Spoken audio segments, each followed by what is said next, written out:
নমস্কার, আমি সোমা সাহা। নমস্কার, আমি অর্ঘ্য মাইতি। দ্য পাওয়ার অফ অ্যাস্ট্রোলজির আজকের এই অনুষ্ঠানে আপনাদের সকলকে স্বাগত। সর্বপ্রথম কৃতজ্ঞতা জানাই মিস্টার দেবব্রত চৌধুরী মহাশয়কে, যিনি ফিউশন কাজিনসের কর্ণধার, যিনি খাদ্য এবং পানীয় সরবরাহের মাধ্যমে আজকে আমাদের সহায়তা করেছেন। Thank you sir. কোনো জিনিস বা কোনো বিষয়বস্তু তার উপর যদি আমাদের সঠিক ধারণা বা না থাকে, তবে সেই জিনিসটা আমাদের মধ্যে আশীর্বাদের জায়গায় অভিশাপ হয়ে দাঁড়ায়। যেমন ধরুন, আমাদের যে ব্যবহৃত মোবাইল ফোন, সেটা যদি আমরা সঠিকভাবে ব্যবহার না করি, সেটা যে আমাকে ধ্বংসের পথে নিয়ে যাবে তার কিন্তু বলার অপেক্ষাই রাখে না। ঠিক সেই রকমই আজকে আমাদের আলোচনার বিষয় রাজযোগ। সেই রাজযোগের মাধ্যমে কিভাবে আমরা সফলতা অর্জন করব, সেটাই আমাদের সর্বোপরি আমাদের শ্রদ্ধেয় স্যার সুমন্তজি চৌধুরী বিশ্লেষণ করে জানাবেন। প্রথমেই স্যারকে জানাই শতকোটি প্রণাম। প্রণাম। স্যার, আমার প্রথম প্রশ্ন, রাজযোগ কি? আর যে আপনার থেকেই শুনেছি যে জন্মছক, স্পট ইমপ্লিমেন্টেশন ছক, জন্মছকেরই তো সবকিছু আবর্তিত পরিবর্তিত হয়ে ক্যারি ফরওয়ার্ড হয়ে তো আমাদের স্পট ইমপ্লিমেন্টেশন ছকে আসে। তাহলে আমাদের জন্মছকে যদি রাজযোগ থাকে, সেটা কি ক্যারি ফরওয়ার্ড হয়ে আমাদের স্পট ইমপ্লিমেন্টেশন ছকে আসতেই হবে স্যার? না হলে কি আমরা রাজযোগের সদর্থক প্রভাব পাবো না? প্রথমেই সবাইকে প্রণাম। সোমা খুব ভালো প্রশ্ন করেছে, দুটি প্রশ্ন করেছে।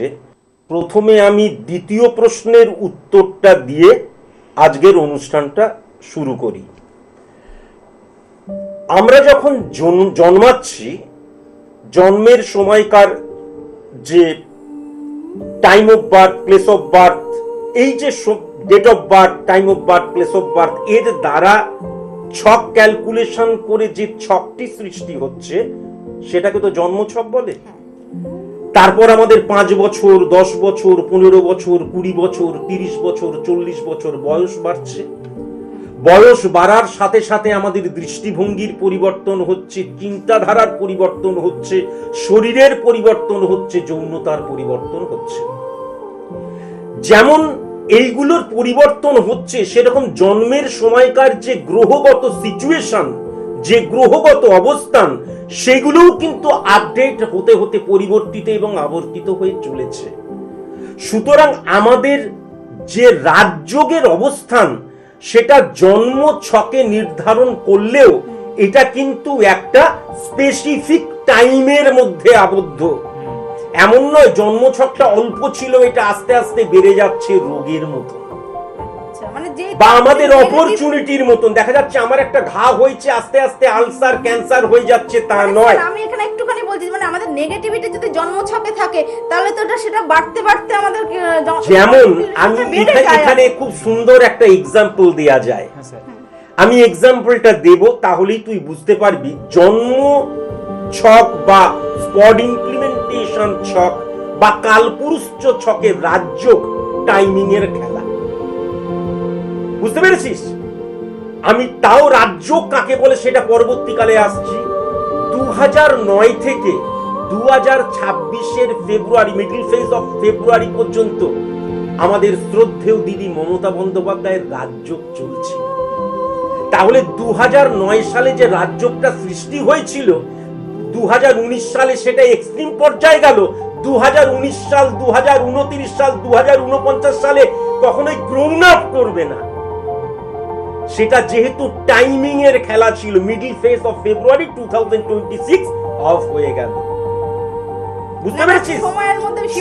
রাজযোগ হচ্ছে একটা টাইমিং এর খেলা, একটা সব সময়ের জন্য টাইমিং এর খেলা। এবার তাই জন্য কিন্তু আমার জন্ম ছকে রাজযোগ আছে মানে স্পট ইমপ্লিমেন্টেশন ছকে রাজযোগ আসবে নট নেসেসারি।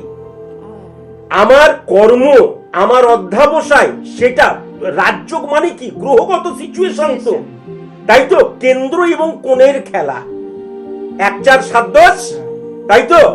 আর 1 5 9, কেন্দ্র এবং কোণের খেলা। তাহলে এই যে গ্রহগত সিচুয়েশন সৃষ্টি হচ্ছে আমার কর্মের মধ্যে দিয়ে, তাই তো? তাহলে এটা কখনোই আমার রাজযোগ রয়েছে বলে এটা এক্সটেন্ড করতে থাকবে, বাড়তে থাকবে না। তাহলে কি হয়ে যাচ্ছে, আমার এই সিচুয়েশনটা গ্রহের দ্বারাই আমরা চালিত এবং পরিচালিত হই। ইম্পর্টেন্ট ফ্যাক্টর, রাজযোগ কি? রাজযোগ মানে হচ্ছে রাজার যোগ। রাজযোগ মানে টাইপ অফ রাজযোগ ধনযোগকে বলা হয়, কিন্তু অর্থ আমার জীবনে আসা মানে রাজযোগ নয়। রাজযোগের সবচেয়ে পজিটিভ জায়গা যেটা, সেটা হচ্ছে রেসপন্সিবিলিটি, ক্ষমতা বৃদ্ধি, পাওয়ার। 2009 সাল থেকে দেখতে শুরু কর 2026 সালের মিডল ফেজ অফ ফেব্রুয়ারি পর্যন্ত আমাদের দিদিকে যদি দেখা যায়, সম্মানীয় দিদি মমতা বন্দ্যোপাধ্যায়, পাওয়ার পাওয়ার পাওয়ার। তাহলে তারপর কিন্তু অর্থ, আসলে কিন্তু পাওয়ার, অর্থের চাইতেও কিন্তু গুরুত্বপূর্ণ যেটা, সেটা হচ্ছে পাওয়ার। সেটা পাওয়ার জন্যই তো এত সকলে রাজনীতিতে আসছে। এবার ইম্পর্টেন্ট ফ্যাক্টর হচ্ছে এর একটা নেগেটিভ সাইড রয়েছে। কি? গণতন্ত্র এবং রাজতন্ত্রের মধ্যে পার্থক্য কি? আমি রাজা, আমি যেটা বলছি প্রজাদের শুনতে হবে, অপোজিশন বেঞ্চে কেউ নেই, তাহলে রাজতন্ত্র। আর অপোজিশন বেঞ্চে কেউ রয়েছে, আমি যেটা বলছি সেটাকে খণ্ডিত করছে, তাহলে কিন্তু সেটা গণতন্ত্রের জন্ম দেয়। আর তা না হলে আমি যেটা বলছি সেটা রাজতন্ত্র। আবার বলছি, এক্সট্রিমলি সরি টু সে, আমি একজন অ্যাস্ট্রোলজার, অ্যাস্ট্রোলজিক্যাল মোটিভ নিয়ে, চিন্তার ধারা নিয়ে কিন্তু আমি এক্সপ্লেন করছি, বিশ্লেষণ করছি, কাউকে আঘাত দেবার জন্য নয়। কিন্তু উদাহরণ দিলে মানুষ চিনতে পারবে, বুঝতে পারবে, কি করবে, কানেক্ট করতে পারবে। 2009 থেকে 2026 মিডল ফেজ অফ ফেব্রুয়ারি পর্যন্ত বিপুল পাওয়ারফুল রাজ্য থাকার জন্য রাজতন্ত্র কায়েম করেছিলেন মমতা বন্দ্যোপাধ্যায়। তার বিরুদ্ধে কেউ কথা বলতে পারতেন না। তুই ভালো মতন কাটাছেড়া করবি, তিনি যেটা বলতেন সেটাই কিন্তু নিয়ম হয়ে যেত। বুঝতে পারছিস? তাহলে ফেসটা কোথায় ছিল? যেহেতু গ্রহের দ্বারা চালিত পরিচালিত, এবং তার ফলে কি হয়ে গেল, তিনি কিন্তু আমি যেটা করছি সেটাই নিয়ম, আমি যেটা করছি সেটাই নিয়ম, এইটা করতে করতে একটা সময় যখন রাজযোগটা অফ হয়ে গেল, রাজযোগটা যখন অফ হয়ে গেল, তখন কি হলো, রাজযোগ সৃষ্টি হলে অ্যাডজাস্ট করার ক্ষমতা, কম্প্রোমাইজ করার ক্ষমতা, স্যাক্রিফাইস করার ক্ষমতা হ্রাস হয়ে যায়। রাজযোগ সৃষ্টি হলে আইডেন্টিটি ক্রাইসিস সৃষ্টি হয়, আমি যেটা করছি সেটাই ঠিক। তার কারণ কি, রাজার মতন আমি পাওয়ার চাই, পাওয়ার। আর যদি আমার রবি উচ্চস্থ থাকে তো তাহলে তো হয়েই গেল। বুঝতে পেরেছি? নেগেটিভ ভাবে হওয়া মানে হচ্ছে নেগেটিভ অর্থে পাওয়ার চাই, তার জন্য নেগেটিভ আমি আমার ব্যবহারিক প্রয়োগ, আর পজিটিভ অর্থে হলে আমার পাওয়ার চাই। আমার কোনো অপোজিশন থাকবে না, কেউ আমার নামে কোনো কিছু বললে তাকে হাফিজ করে দেবো। হাফিজ মানে তাকে অপোজিশনে রাখবোই না। তাহলে রাজ্য কখনো ক্যারি ফরওয়ার্ড হয় না, রাজ্য একটা স্পেসিফিক সময়ের জন্য। এবং না না, সবচেয়ে বড় কথা, রাজযোগের যে টাইমিংটা, সেটা কোনো অ্যাস্ট্রোলজার সঠিকভাবে বলতে পারেনি। আমি পশ্চিমবাংলায় একমাত্র সঠিকভাবে বলেছিলাম। তার কারণ মমতা বন্দ্যোপাধ্যায়, আমাদের শ্রদ্ধেয়া দিদি কিন্তু বলেছিলেন যে আমার date of birth, time of birth, place of বার্থটা কিন্তু সঠিক নয়। আমি তাকে দিয়ে এক্সাম্পল দিচ্ছি, কেউ যেন খারাপ না ভাবে যে মমতা বন্দ্যোপাধ্যায় আজকে মুখ্যমন্ত্রিত্ব হারিয়ে ফেলেছেন বলে তাকে নিয়ে স্যার সুমন্তজি চৌধুরী বলছে, তা নয়। আমি এক্সাম্পল দিচ্ছি মানুষ যাতে বুঝতে পারে। তাহলে তিনি কিন্তু বলেছিলেন আমার date of birth, time of birth, place of birth ঠিক নয়, তাই জন্য তার চোখের কর্নিয়া দ্বারা কালপুরুষ চকের মধ্যে দিয়ে আমি কিন্তু এই যে টাইমিংটা করেছিলাম, তুই টাইমিংটা দেখ। এবং ইম্পর্টেন্ট ফ্যাক্টর, 34 বছরের একটা এত পাওয়ারফুল সাম্রাজ্য একজন ধসিয়ে দিয়েছিল। আরো ইম্পর্টেন্ট ফ্যাক্টর দেখ, এই পশ্চিম বাংলার তাবর তাবর যাদেরকে বলা হয় বিশিষ্ট মানুষ, লেজেন্ড মানুষ, হ্যাঁ মানে কি বলবো, মানে হাই প্রোফাইল মানুষ, ওনার ডাকে কিন্তু তখন রাস্তায় নেমেছিল। এবং যে কজের রাস্তায় নেমেছিল, কতটা powerful, extreme level of honesty Buddhadeb Bhattacharya মানুষের জন্য করতে চাইলেন, তাকে কিন্তু পুরো অ্যালুপ করে দেওয়া হলো। এই রাজনীতিতে গেলে কিন্তু মানুষ আমার দিকে আঙ্গুল তুলবে। তাহলে কতটা রাজযোগের কি প্রভাব। বুদ্ধদেব বাবু কি বলেছিলেন, আমি যেটা করতে পারলাম না 10 বছর পর সেটা মানুষ বুঝবে। 10 বছর পরের দরকার হয়নি, 2-3 বছর পর থেকেই মানুষ বুঝতে পেরেছিল, বলতে পারতো না। আইডেন্টিটি ক্রাইসিস, মানে তার রাজযোগের এফেক্টের কারণে। রাজযোগের এফেক্ট মানে কি, আমার তো তার মানে কি, আমার তো বিরোধী বেঞ্চকে বসতে দিচ্ছি না। যাদের যাদের রাজযোগ আছে, তুই খুব ভালো মতন যদি লক্ষ্য করিস, হিটলার তুই দেখবি, তুই যে কোনো, আমি এগুলো নাম বলতে চাই না, অনেক কিছু অফেন্সিভ নাম চলে আসতে পারে, তোকে কখনো কিন্তু আমার বিরোধিতা কেউ করবে না, আমার বিরোধী বেঞ্চকেই রাখবো না, রাজতন্ত্র সৃষ্টি করে দিচ্ছে। সুতরাং রাজযোগ মানেই যা, রাজযোগ মানে দারুণ তা নয়, রাজযোগ মানে হচ্ছে পাওয়ার চাই, পাওয়ার, আমার পাওয়ার চাই। টাকা তো অনেক, টাকা কিন্তু টাইপ অফ রাজযোগ, মানে ধনযোগ, কিন্তু রাজযোগ মানে আমার পাওয়ার চাই, পাওয়ার, ক্ষমতা চাই। এবং আমি যেটা বলবো সেটাই, ঊর্জাটা একদম, ঊর্জার জায়গাটা তো আলাদা। আমার পাওয়ার চাই মানে কি, পজিশন, আমি কোন রকমের ভুল কথা বলছি, আমি কোন রকমের মানুষকে হিট করছি। সোমা যখনই বললো স্যার আপনি কিন্তু এটা ঠিক বলছেন না, সোমাকে সরিয়ে দিলাম, সোমার ফ্রন্টেই এলো না, স্যার ডিক্টেটরশিপ, একদম পরিষ্কার ব্যাপার, বুঝতে পেরেছিস তো? তাই জন্য রাজযোগের পজিটিভ এফেক্ট যেমন আছে, সে পাওয়ার জন্য যখন সচেষ্ট হয়, এবং তখন কিন্তু যেহেতু কেন্দ্র এবং কোণের মেলবন্ধন ঘটে, পাওয়ারটা কিন্তু সে পায়। এবং ইম্পর্টেন্ট ফ্যাক্টর, বেশিরভাগ ক্ষেত্রে কিন্তু মিসইউজ করে ফেলে, বেশিরভাগ ক্ষেত্রে মিসইউজ করে ফেলে। যখন তোর কথাই শেষ কথা হবে, তোর হাতেই যখন পুরো পাওয়ার থাকবে, মিসইউজ তুই করবি। যে যায় লঙ্কায় সেই হয় রাবণ, মিসইউজ তুই করবি, এটা মানুষের একটা ন্যাচারাল প্রবৃত্তি। যদি আমি যেটা বলবো সেটাই ঠিক হয়, তখন আমাকে দেখা গেল সত্যি কথা বলছে, আমাকে এই কথা বলছে সোমা, এই সোমা যেন আর কখনো আমার সামনে না আসে, সোমাকে আর ফ্রন্টেই আনলাম না, হারিয়ে গেল। কটা এক্সাম্পল চাই, চারিদিকে তাকিয়ে দেখো, কথা কিছু কিছু বুঝে নিতে হয়, সে তো মুখে বলা যায় না। নেক্সট কোশ্চেন, বোঝাতে পারলাম তো তোকে? তাহলে এটা কখনো ক্যারি ফরওয়ার্ড হওয়ার কোনো জায়গা নেই। এটা হচ্ছে একটা সময়, সেই সময়টা গ্রহের দ্বারা আমরা যেহেতু চালিত পরিচালিত হচ্ছি, অটোমেটিকলি কিন্তু আমার মধ্যে সেই পাওয়ারের রিফ্লেকশন বা পাওয়ার আকাঙ্ক্ষা কিন্তু জন্মায়। তাহলে স্যার এখানে একটা অ্যাডিশনাল কোশ্চেন এই সূত্র ধরে আমি করতে চাই, সেটা হচ্ছে কারোর জন্ম ছকে রাজযোগ নেই, স্পট ইমপ্লিমেন্টেশন ছকে রাজযোগ পাওয়া গেল, সেক্ষেত্রেও তাহলে কি একটা স্পেসিফিক টাইমে অবধি সেটাকে মানে ইন্ডিকেট করা হবে যে স্পেসিফিক টাইমেই তোমাকে এই রাজযোগটা দেখা যাচ্ছে, সেই সময় এটার লাভ তুমি পেতে পারো? প্রথমত যেটা মাথায় রাখার প্রয়োজন আছে, এখানে জন্ম ছক, স্পট ইমপ্লিমেন্টেশন ছক, কালপুরুষ ছক বলে কিন্তু কিচ্ছু নেই। আমি যখন আজকের দিনে তোর ছকটা দেখলাম, সেই ছকের মধ্যে দেখা গেল কোনো রাজযোগ হয়তো সৃষ্টি হচ্ছে না, কিন্তু তারপরে দেখা গেল আবার 6 মাস পর তুই যখন আমার কাছে এলি, তখন কোন রাজযোগ সৃষ্টি হলো। রাজযোগের টাইমিং বলে দেওয়া যায়।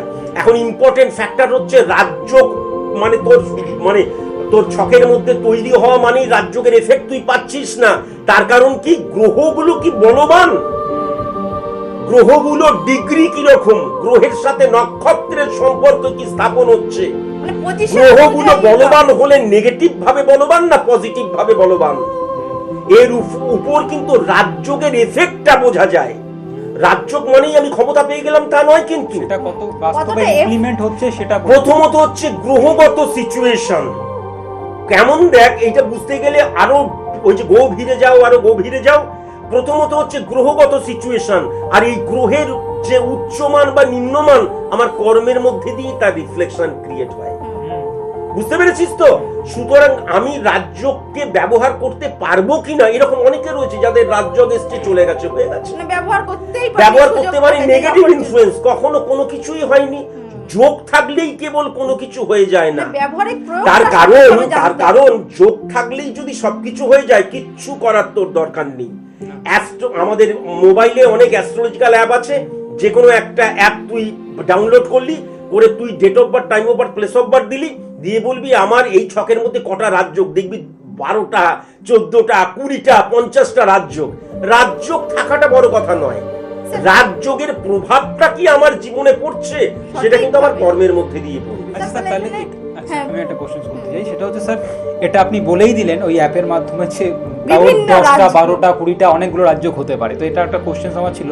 তো এটা যখন স্যার জানতে পারলাম, আমার কথা হচ্ছে তাহলে স্যার যখন এতগুলো রাজযোগের কথা হচ্ছে, কি প্রতিটা মানুষের জীবনে যতদিন যেটা বেঁচে থাকেন, 75 বছর, 80 বছর, যাই হোক, রাজযোগ কি আসে মোটামুটি একটা নর্মাল? প্রথমত হচ্ছে একটা কথা বলি, মৃত্যুযোগ আর রাজযোগ মিনিমাম 3 বারের বেশি কিন্তু আসে। আচ্ছা, মৃত্যুযোগ মানে কি মৃত্যু তুল্য কষ্ট পাও, মৃত্যুযোগ মানে বলো হরি হরি বল নয়, কিন্তু প্রত্যেকবারই সেটা না, একবারই আমি এটা দেখিয়ে দিয়েছিলাম। স্বামী বিবেকানন্দের 3 বার এসেছিল 39 বছরের মধ্যে, লাস্টে কিন্তু তিনি মারা যান। এবং তার মৃত্যু কিন্তু আমরা যে অলৌকিকতার মধ্যে দিয়ে হয়েছিল কখনো নয়, সেটা দেখিয়েও দিয়েছিলাম। ওনার খাওয়ার যে প্রবণতা অনেক নেগেটিভ ছিল, উনি যে কোনটা কখন খাওয়া উচিত, উনি ভগিনী নিবেদিতাকেও কিন্তু ওই কাঁঠালের বিচি সেদ্ধের পর কিন্তু সাদা এই আমাদের ঠান্ডা দুধ খাইয়েছিলেন, এবং ভগিনী নিবেদিতার কি হয়েছিল, গ্যাসের যন্ত্রণা হয়েছিল, এই কাহিনী আমরা পড়েছি। তাহলে প্রত্যেকের জীবনে কিন্তু তিনবার বা অধিক রাজযোগ আসে, রাজযোগের কম্বিনেশন আসে। এবার গ্রহের পাওয়ারের উপর সেইগুলোকে আমি ইমপ্লিমেন্ট করতে পারছি কিনা। প্রথমত ভালো খারাপ যাই হোক সেটা সিদ্ধান্তের আকার নেয় আমার কর্মের উপর দিয়ে। মানে স্যার এখানে তাহলে ওই রিফ্লেকশনসটাই খুঁজে পাচ্ছি যে তুমি যখন কর্ম বেশি করে করছো তোমার মঙ্গলের চেঞ্জ হচ্ছে, পজিটিভ ইনফ্লুয়েন্স পড়ছে পুরোটাই। কিন্তু এখন ব্যাপার যেটা আছে সেটা তোকে জানার প্রয়োজন আছে। শুধু কর্ম করলেই কিন্তু হবে না, শুধু কর্ম করলেই কিন্তু হবে না। আমার এইখানে পেনটা রয়েছে, এই পেনটা সারাদিন ধরে কিন্তু আমি লিখছি, সারাদিন ধরে কিন্তু আমি লিখছি, বুঝতে পেরেছি, সারাদিন ধরে লিখছি। আলটিমেট দিনের শেষে আমি যখন আমার কাছে রাখছি তখন কিন্তু এই মাথাটা দেখা যাচ্ছে, যেইটা কাজ করছে সেইটা দেখা যাচ্ছে না। তাহলে বুদ্ধি এবং আমার যুক্তিকে ইমপ্লিমেন্ট করে জয়ের জন্য, সফলতার জন্য কিন্তু কর্ম করতে হবে। কোনো প্রফেশনকে আমি ছোট করছি না, শুধু কর্ম করলেই যদি সফল হওয়া যেত তাহলে মুটে মজুর কুলি এরা কিন্তু আম্বানিজি হতো, বুঝতে পেরেছিস?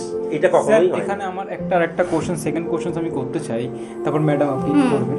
সেটা হচ্ছে বিপরীত রাজযোগ সম্বন্ধে আমি শুনেছি, তো বিপরীত রাজযোগ ব্যাপারটা কি, এবং তার সঙ্গে আমি জানতে চাই, এখানে আমি শুনেছি সেটা হচ্ছে বিপরীত রাজযোগ যখন কারোর ছকের মধ্যে আসে তখন কিন্তু দেখা যায় যে 6 নম্বর, 8 নম্বর অ্যান্ড 12 নম্বর ঘরটা নেগেটিভ হয় নর্মালি। তো সেই নাম্বার যখন নেগেটিভ হয় তখন কিন্তু যেটার রিফ্লেকশনস বা যেটার আউটকাম বেরোয় সেটা হচ্ছে শারীরিক কোনো রকম ডিটোরিয়েশনস, অসুস্থতা বা শত্রু বৃদ্ধি বা মানে কি বলবো, মানে এই মানে ধ্বংসের জায়গাটা এরকম চলে আসে। তো যেহেতু শারীরিক ব্যাপারটা একটা আসছে, তাহলে স্যার মেডিকেল সায়েন্সের ব্যাপারও তো একটা সায়েন্স, কারণ শারীরিক ব্যাপার বুঝতে আমরা মেডিকেল সায়েন্স বুঝি ঠিক করা।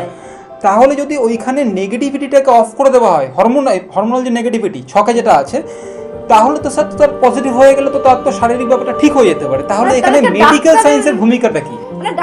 প্রথমত যেটা তুই যে বলছিস 6, 8, 12 হর্ষ বিপরীত রাজযোগ, যখন 6 নাম্বার ঘরে অধিপতি গ্রহ 8 নাম্বার ঘরে অথবা 12 নাম্বার ঘরে থাকে, এটাকে বলা হয় হর্ষ বিপরীত রাজযোগ। এই বিপরীত রাজযোগ যখন সৃষ্টি হয় তখন আমার দেনা, আমার রোগ, আমার নরমাল রোগ, আমার শত্রুতার জায়গা, বুঝতে পেরেছিস, ইভেন আমার কর্মের জায়গা, 1-6-10 কানেকশন 6 নাম্বার ঘর কিন্তু সার্ভিসের জায়গাটাকেও বোঝায়।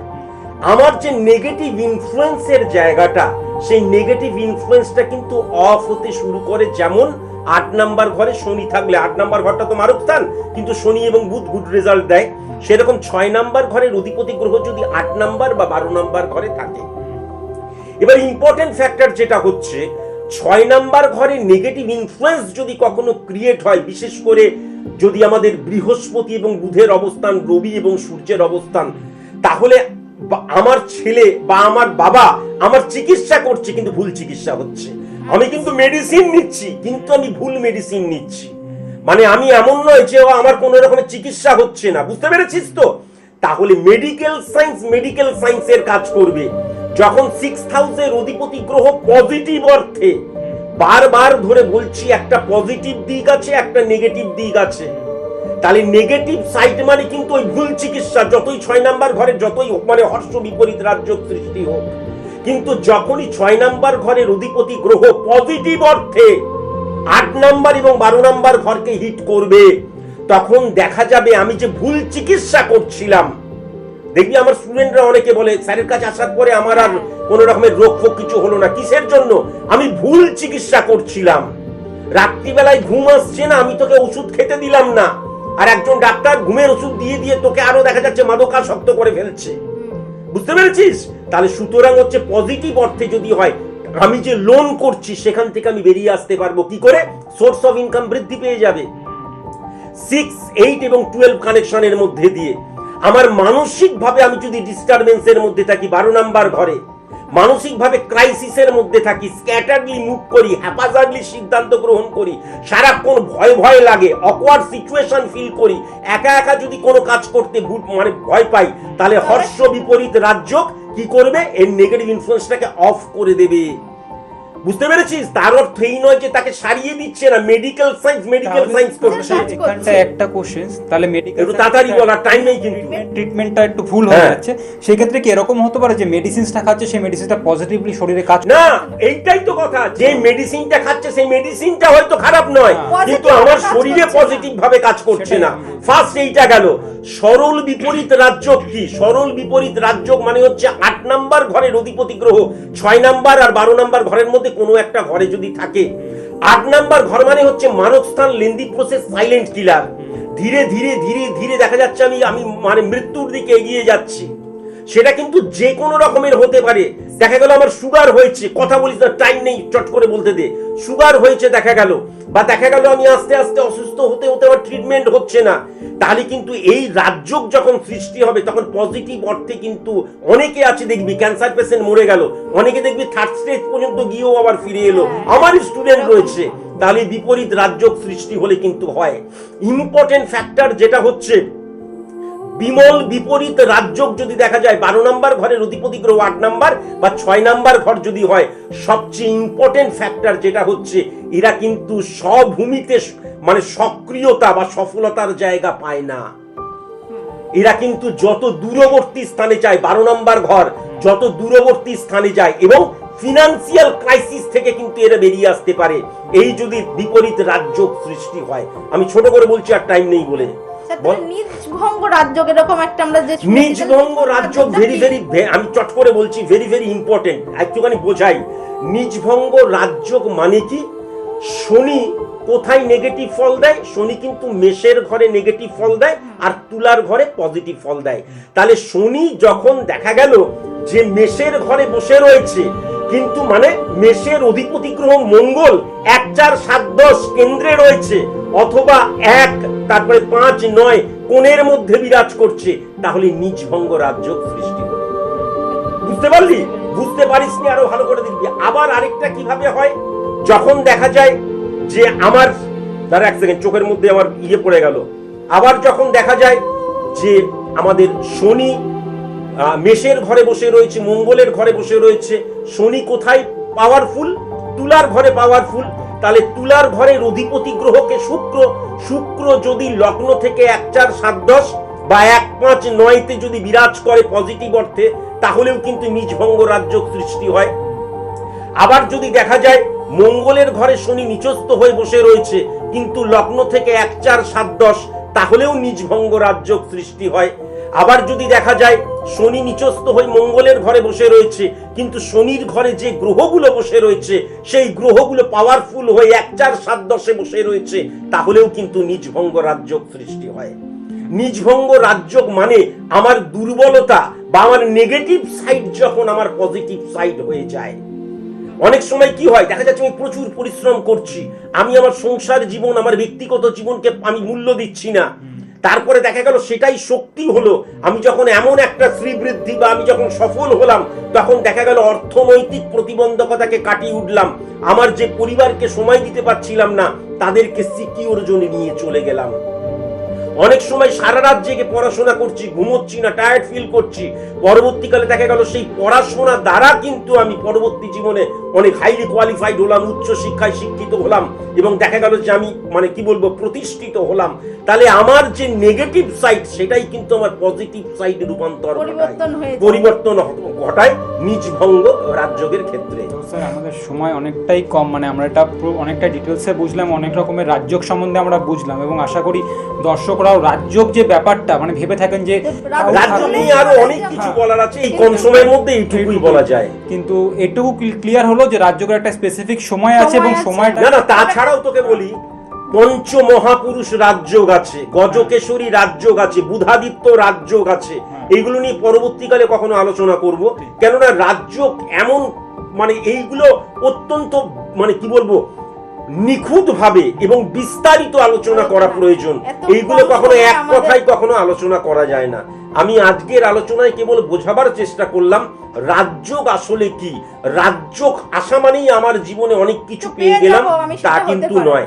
রাজযোগের অবশ্যই সেকেন্ড পার্ট হবে, অনেক রাজযোগ সম্পর্কে আমি পরবর্তীকালেও বিস্তারিত আলোচনা করব। তো যাই হোক, আজকে আমরা রাজযোগ সম্বন্ধে অনেকটাই বিস্তারিত আলোচনা করলাম এবং আশা করি স্বাভাবিক ধারণা আমাদের মধ্যে তৈরি হলো, রাইট, এবং আপনাদের মধ্যেও একটা স্বাভাবিক ধারণা তৈরি হলো এবং পরবর্তীকালে রাজযোগ যখন আপনাদের ছকে আসছে সেটার ইমপ্লিমেন্টেশন বা সেই সময়টাকে সঠিকভাবে ইউজ করার দায়িত্ব কিন্তু আপনার, এবং সঠিক বিবেচনাটা তার আগে খুবই গুরুত্বপূর্ণ। তো যাই হোক, আজকে আমরা এখানেই শেষ করছি। ধন্যবাদ।